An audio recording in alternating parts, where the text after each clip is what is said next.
All right guys, welcome back to another video. My name's Cody Groom, and today we have my E36 M3 behind me.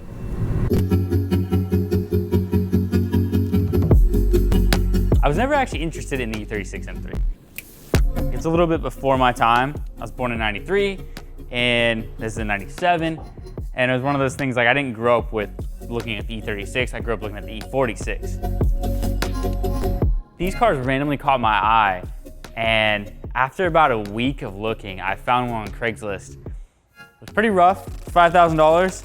It was Boston Racing Green. The owner had repainted it a little bit and messed up a couple of the panels, which sucked because some of the panels were the original color and some of them were like this bluish green. They didn't have the same tone that Boston Racing Green did. Now there's a whole transformation.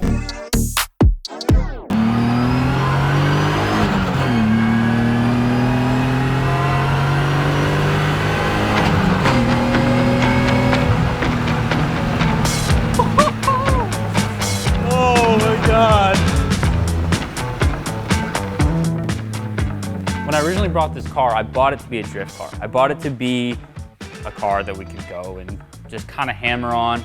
But as I started working on it, I really just fell more in love with it. And I wanted to create that perfect balance of having a cosmetically nice track car to an extent, right? I still want to keep I don't want this thing to be super clean that I'm afraid to get it dirty. But I've spent a lot of time to make sure that it's not just a piece of crap that drives good.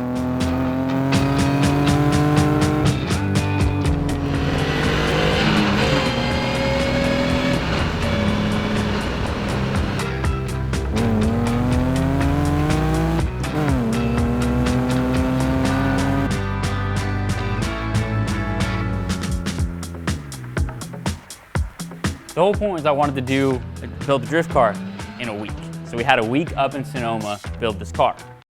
Turn this guy here so I can get to the caliper bolts, and we figured out why this suspension seems so weird, like it had a little extra play. That's because you're gonna have to come in here and get that shot, but you're completely separated. It wasn't even, are you serious? Oh. Yeah, so this rubber completely separated. We got some lightly used coilovers for sale. So what we've done with this car, done a lot of stuff. Just starting with general maintenance, we started with checking everything, making sure everything's good, and replacing pretty much everything that goes wrong with these cars. So engine, we had gasket seals, head gasket, of course, stuff like that. The whole cooling system, so thermostat, water pump, all that. Power steering has been replaced. We've redone the whole suspension. So we have garage stick bushings. We've done reinforcement plates. And we're on BC coilovers currently. So as you go through this car, it was one of those projects that turned from being just like a simple wanting to get on the track to just wanting to build a really fun and really solid car. So after fixing all that, getting this to a place where I felt like the car could be really hammered on, we threw on the Active AutoWorks Level 1 Supercharger kit.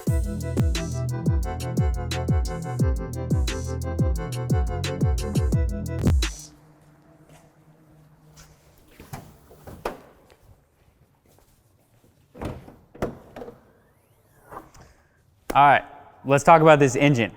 So it still has the S52 in it. I think there's a lot of swaps. You see it all over. You see a 2J in here, an LS swap. You know, whatever it is, I kind of just wanted to keep the heart of this engine the same, or the heart of this car the same. We have it supercharged with the Active AutoWorks Level 1 kit. Now, it's not making crazy amounts of power, and you really can't expect crazy amounts of power from this kit, but I felt like this engine felt pretty strong already as far as I wasn't itching for more power in this car. I wasn't feeling like I needed crazy amounts. I just wanted that little edge to have that icing on the cake. And to me, this supercharger has kind of topped the experience of this car off, right? I got a little more power, but I also got a lot more induction sound. The induction sound is probably one of my favorite parts, if not my favorite part of driving this car.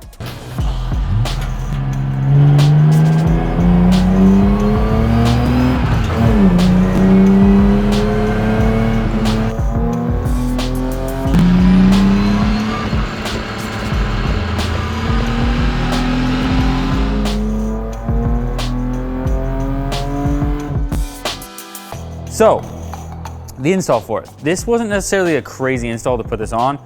There's a reservoir over here. We got the oil cooler right here.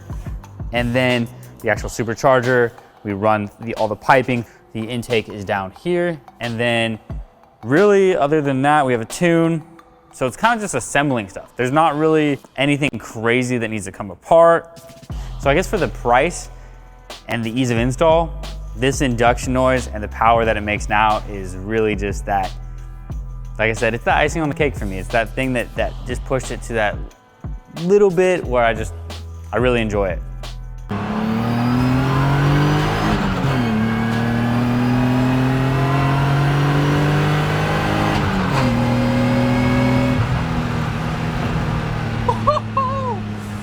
Oh my God. To me, I've talked about this in almost every single video now, and I probably sound like a broken record, but I don't need crazy amounts of power to have fun. And this thing has the perfect amount of power that I can just really enjoy the hell out of it.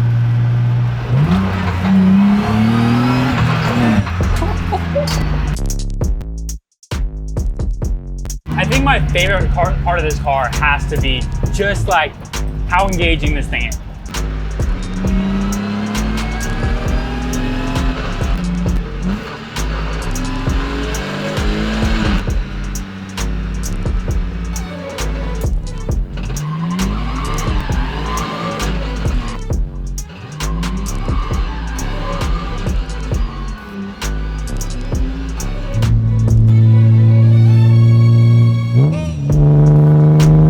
Coming from something like the E92, the dual clutch, or the Supra with the 8-speed ZF, this thing is just engaging. I feel like I can honestly go faster and feel more confident through the canyons in this than the E92 M3. The E92 M3, I just have the KW high adjustable spring kit. This, with all the suspension work, it handles perfect. It's not just about the coilovers, it's all new bushings, you know, camber arms, and just all the little things we've done to make this thing handle so good.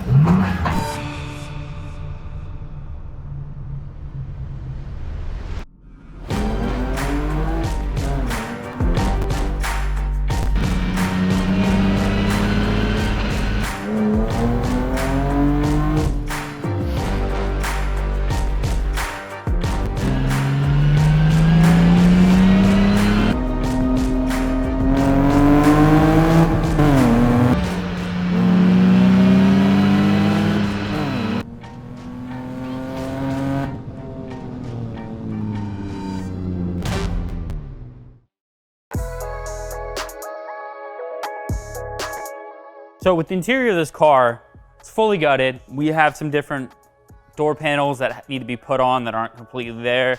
Center console piece, we got all the window switches there, hazard lights. My favorite part about the car, the CA shifter. Super solid, makes the car really fun to drive. Everyone always asks me if it's a sequential. It's not a sequential, it's just a big short shifter. Then we have the Chase Bays handbrake. Typically, I think a lot of people would like it on the left. I mounted to the right just so that I could drive this car and not have that always in my face, especially with the CA shifter and the handbrake kind of sitting at that same height. It may be a little far for some people, but I think it's actually, it's a nice setup the way it is. It's out of the way when I don't want it, and it's still there when I do want it.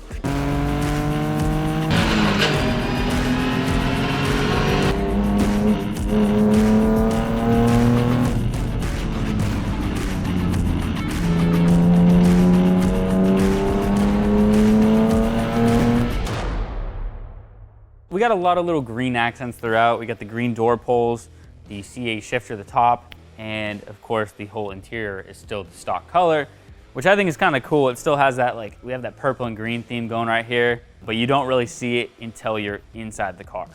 Being that there's no sound deadening in the car, when you're driving this thing, it is just super loud.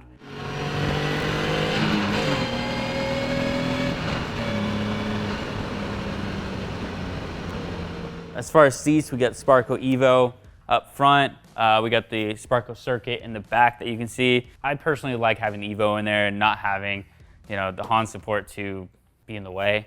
Being that we originally set this car up to be a drift car, we do have 225s in the rear and 245s up front. Now, there's Michelin Pilot Sport 4S's, and these are actually Kenda KR20As. So when we were driving through the canyons, it was a little bit sketchy because we have a harder compound on the rear, and it's also smaller tires, so we know it's meant to get it sideways, right? We know that if we hit that at a certain point, it's gonna get sideways. May have happened once.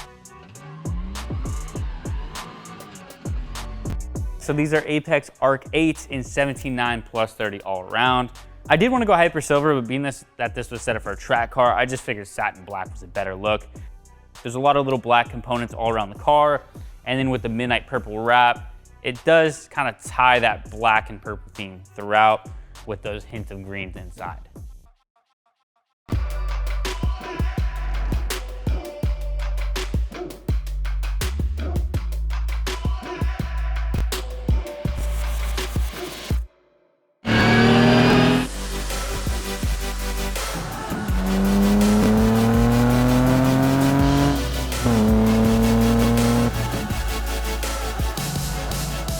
So this thing is really the one car I own that has the most work done and is the most, I want to say, driver focused out of the cars. Between the Supra, the E92 M3, the E36 M3, the Z4M, this car is just that little bit extra. The E36 M3 will always have a special place in my heart. I mean, this chassis, there's just something about it, and I think when you own one and you've driven it and you just experience what the E36 has to offer, you realize where the M cars came from, you know, the successor, how the E46 went on to be the car it was. The E92 having a big part of that too, but man, there's just something about it.